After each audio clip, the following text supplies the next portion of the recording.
হ্যাঁ গাইস, কিছুদিন আগে ভিডিও ছাড়ছিলাম, কইছিলাম যে আমার এই চর এলাকার মানুষে খেত খোলা করে লাখ লাখ টাকার বিজনেস করে।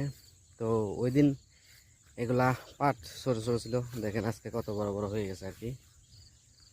তো দেখতে কিন্তু খুবই ভালো লাগতেছে, বাট এগুলা ক্ষেত এখনো সাফ করা নাই, কারণ কটা দিন ধরে খুব বৃষ্টি চলতেছে, যার কারণে ক্ষেত খোলার মধ্যে হাত লাগানো যায় না। তো তার থেকে বড় কথা হলো, কালকে দিনে আমি এই যে ছোটো মোটো নদী দিয়ে আইডা গেছি, শুকনা জায়গা আছে। তো রাতের ভিতরে আর কি নদীটা ভরে গেছে গা।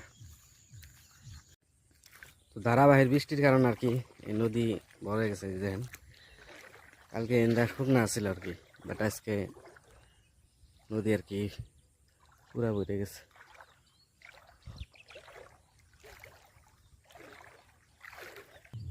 তো গাইস, ভিডিওতে ভিউ তো ভালো হয় বুঝুন নাই, কিন্তু সাবস্ক্রাইবার বাড়ে না। তো প্লিজ গাইস, ভিডিও যদি ভালো লাগে তাহলে ভিডিওতে একটা লাইক দিয়ে চ্যানেলটা সাবস্ক্রাইব করে যান।